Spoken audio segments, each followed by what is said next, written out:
Most people think wealth is built by making good decisions. That belief alone costs them years. Wealth is not destroyed by bad decisions. It is destroyed by predictable reactions. Behavioral finance doesn't study markets. It studies how humans malfunction inside markets. And once you see those malfunctions, you realize something disturbing. The system does not need you to outsmart you. It only needs you to behave normally. The first revelation: wealth is a defensive game. Here's the lie everyone starts with: make more money and you'll be fine. No. If that were true, high earners wouldn't go broke at higher rates than average ones. Income exposes you to larger mistakes. Wealth only grows if you survive your own psychology. This is why professional investors obsess over downside, not upside. Losses compound faster than gains, and emotions accelerate losses. That is the first defensive principle: don't bleed. Before you grow, you must become hard to kill. If this already reframes how you see money, comment the phrase "defense before offense" so it locks in. Behavioral finance's dirty secret. Classical finance assumes humans are rational. Behavioral finance exists because that assumption collapsed. Humans panic at the wrong time. They take profits too early. They hold losses too long. They confuse confidence with competence. These are not flaws, they are default settings. The market is not volatile, people are. Prices only move because humans overreact together, which means every financial crisis is not an economic event. It's a mass psychological failure. Loss aversion, the silent destroyer. Here is the most powerful bias in finance. Loss hurts twice as much as gain feels good. This single asymmetry explains why people sell bottoms, why they chase tops, why they freeze instead of exiting. Loss aversion doesn't make you cautious, it makes you irrationally protective of bad positions. You don't want to lose, so you tolerate worse outcomes. This is how small losses turn into permanent damage. Defensive wealth psychology starts with this rule: never negotiate with a losing position emotionally. If that sentence hit, comment "loss is not the enemy, reaction is." Why smart people are more vulnerable. Here's the part most people resist. Intelligence does not protect you in markets, it increases risk. Because intelligence creates better stories. When average people lose money, they admit failure. When intelligent people lose money, they explain it. They intellectualize volatility. They rationalize exposure. They protect ego instead of capital. Machiavelli warned that clever men fall because they trust their own interpretation too much. Behavioral finance confirms it. High IQ individuals are more prone to overconfidence bias. The smarter you are, the longer you stay wrong. The confidence trap.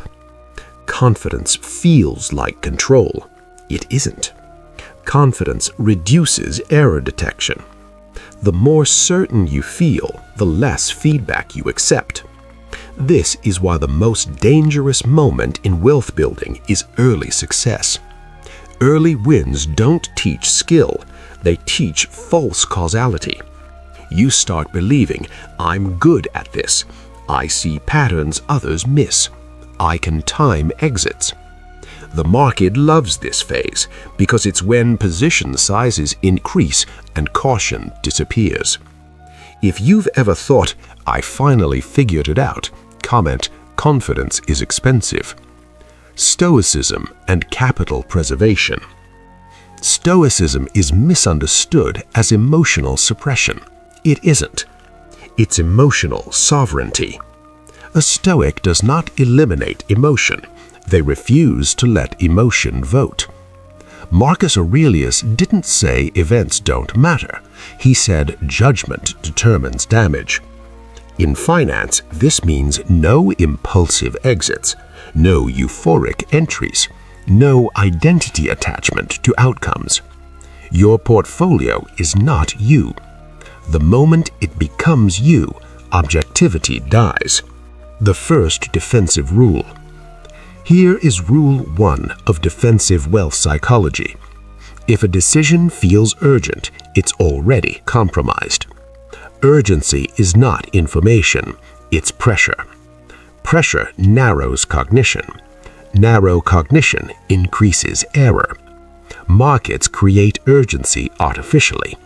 Last chance, breakout, crash, once-in-a-lifetime opportunity. Every one of those phrases exists to rush judgment. Defensive investors move slower than the crowd on purpose. Speed benefits sellers. Patience benefits owners. Attention is your real capital. Money is not your most valuable resource. Attention is. Where your attention goes, your money follows. If your attention is fragmented by news, alerts, opinions, noise, your financial decisions will mirror that chaos. Defensive psychology begins by reducing exposure, not increasing information. Less input, more clarity, fewer moves. If this resonates, comment, "Attention is capital." Most people try to win. Defensive wealth builders try not to lose. They understand that survival precedes growth. If you cannot protect capital from your own impulses, no strategy will save you. If you want to understand money, stop watching prices. Start watching people. Markets don't move because numbers change. They move because humans panic together. Every spike, every crash, every bubble, those aren't financial events. They're psychological stampedes. And if you don't understand how crowds behave under stress, you will always be late, leveraged, and emotional. The second revelation: volatility is a mirror. Volatility doesn't create weakness, it reveals it. When prices rise fast, greed speaks. When prices fall fast, fear screams. And here's the key insight. The same people shouting "hold forever" during euphoria are screaming "get me out" during collapse. Nothing changed except price direction. Defensive wealth psychology treats volatility as diagnostic information. It tells you who is overextended, who is emotional, who is trading identity, not capital. If this reframes volatility for you, comment "Volatility reveals truth." Herd behavior, the most expensive instinct. Humans evolved to survive in groups. That instinct saved lives. In markets, it destroys wealth. Herd behavior activates when uncertainty rises. People stop thinking independently and start scanning for social cues. What are others doing? What does the crowd believe? What am I missing? By the time consensus forms, opportunity is already gone. Machiavelli warned that crowds are bold in victory and cowardly in defeat. Behavioral finance calls this social proof bias. Different centuries, same mistake. Why people buy high and sell low. This is not stupidity, it's biology. When prices rise, dopamine increases, confidence increases, risk tolerance expands. When prices fall, cortisol spikes, threat perception increases, decision speed collapses. The brain is optimized for physical survival, not financial abstraction. Your nervous system treats loss as danger. It doesn't care about long-term logic. This is why defensive investors design rules before emotion arrives. No rules equals no defense. FOMO, the weaponized emotion. Fear of missing out is not greed, it's social anxiety. You're not afraid of losing money, you're afraid of being left behind. FOMO peaks when media attention is high, stories of success spread, risk is normalized. By the time FOMO hits, risk is already elevated. The crowd arrives at the same door at the same time, and exits are narrow. If you've ever entered because everyone was making money, comment FOMO is not opportunity. Why news is a liability. News feels like information. Most of the time, it's emotional amplification. Financial news exists to increase engagement, intensify emotion, shorten time horizons. Calm analysis doesn't go viral. Fear and excitement do. Defensive wealth psychology treats news as noise until proven otherwise. Professional investors don't react to headlines, they react to structure. If news makes you feel urgent, it's already compromised your judgment.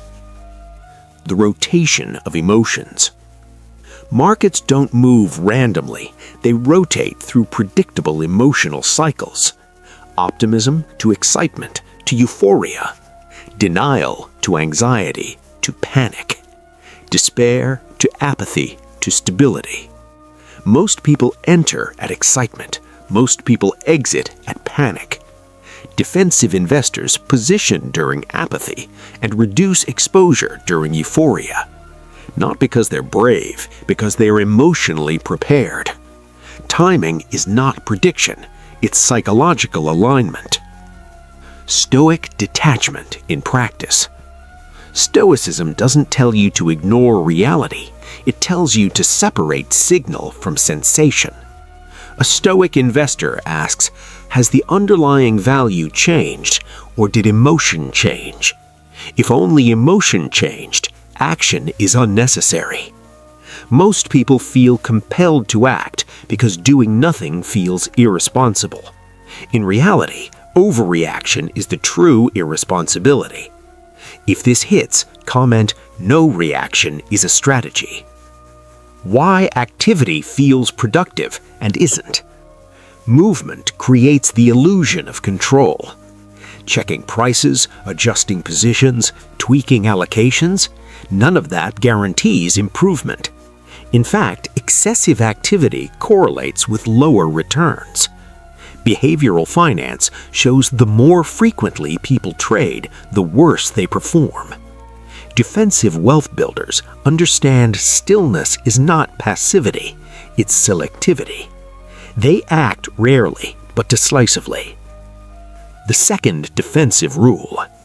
Here is Rule 2. If the crowd feels certain, risk is highest. Certainty compresses caution. Doubt forces evaluation. When everyone agrees, no one is thinking independently. Crowds don't price safety, they price narrative. Defensive psychology means standing slightly apart, even when it's uncomfortable, especially when it's uncomfortable. Crowds feel safe, they aren't. They move together, panic together, and lose together. Defensive wealth psychology is not about predicting the future. It's about refusing to participate in mass emotional error. By now, you should see the pattern. People don't lose money because markets are unfair. They lose money because they cannot separate money from identity. This is the final vulnerability, and it's the hardest one to admit. The third revelation: identity is the real risk. Your brain does not want money. It wants status, certainty, and self-respect. Money is just the vehicle. The moment your financial decisions protect how you feel about yourself, logic steps aside. You don't hold because the thesis is valid. You hold because selling feels like admitting failure. You don't buy because the numbers make sense. You buy because success would validate you. This is not strategy. It's ego insurance. If this lands, comment, identity is the risk. Why ego is invisible to the person who has it. Ego doesn't announce itself. It disguises itself as conviction, confidence, discipline, long-term belief. That's why intelligent people are vulnerable. Ego doesn't say, "I want to look good." It says, "I'm right." Machiavelli warned that rulers fell not because of enemies, but because they trusted their own judgment too much. Behavioral finance confirms it. Self-attribution bias causes people to credit wins to skill and blame losses on bad luck. This bias compounds error. The pain of being wrong. Being wrong is not expensive. Staying wrong is. But staying wrong protects ego, so people average down, reinterpret signals, and widen timelines. They don't ask, "What is this position doing to my capital?" They ask, "What does exiting say about me?" Defensive wealth psychology answers cleanly. Capital doesn't care about your story. If you've ever stayed longer than logic justified, comment, "Capital doesn't care." The Stoic solution: separate self from outcome. A Stoic judges decisions by process, not emotional outcome. They ask, was the decision rational at the time? Did I follow my rules? If yes, outcome is irrelevant. If no, outcome is a lesson. This mindset dissolves ego leverage. You stop defending positions. You start managing exposure. Why long-term thinking feels unnatural. Humans are short-horizon creatures. Your brain evolved to survive days and seasons, not decades. That's why compounding feels slow, discipline feels boring, patience feels like inaction. But wealth is built in time frames that ego can't see. Defensive investors accept boredom as a cost of survival. Excitement is a signal of danger. The quiet advantage. The most powerful financial position is not visibility, it's optionality. Optionality means low fixed costs, high flexibility, no forced decisions. People with optionality don't panic, they wait. They don't need to be right now, they need to be solvent later. Silence is their advantage. If this resonates, comment, "Optionality is power." From defense to dominance. Here's the final synthesis. Offense builds wealth. Defense keeps it alive. Most people chase upside first. Professionals secure downside first. Once you stop bleeding, compounding accelerates. Stress drops. Decisions improve. This is not about winning faster. It's about lasting longer than the cycle. The final rule of defensive wealth. Rule 3. If a decision threatens your peace, it threatens your capital. Calm is not weakness, it's clarity. Clarity compounds. The calmer you become, the fewer mistakes you make. The fewer mistakes you make, the more time works for you. Wealth is not loud. It doesn't announce itself. It doesn't argue online. It doesn't chase attention. It compounds quietly while others react publicly. Defensive wealth psychology is the decision to stop feeding systems designed to exploit emotion. Once you see it, you can't unsee it. And once you practice it, you don't need to rush. You just need to last.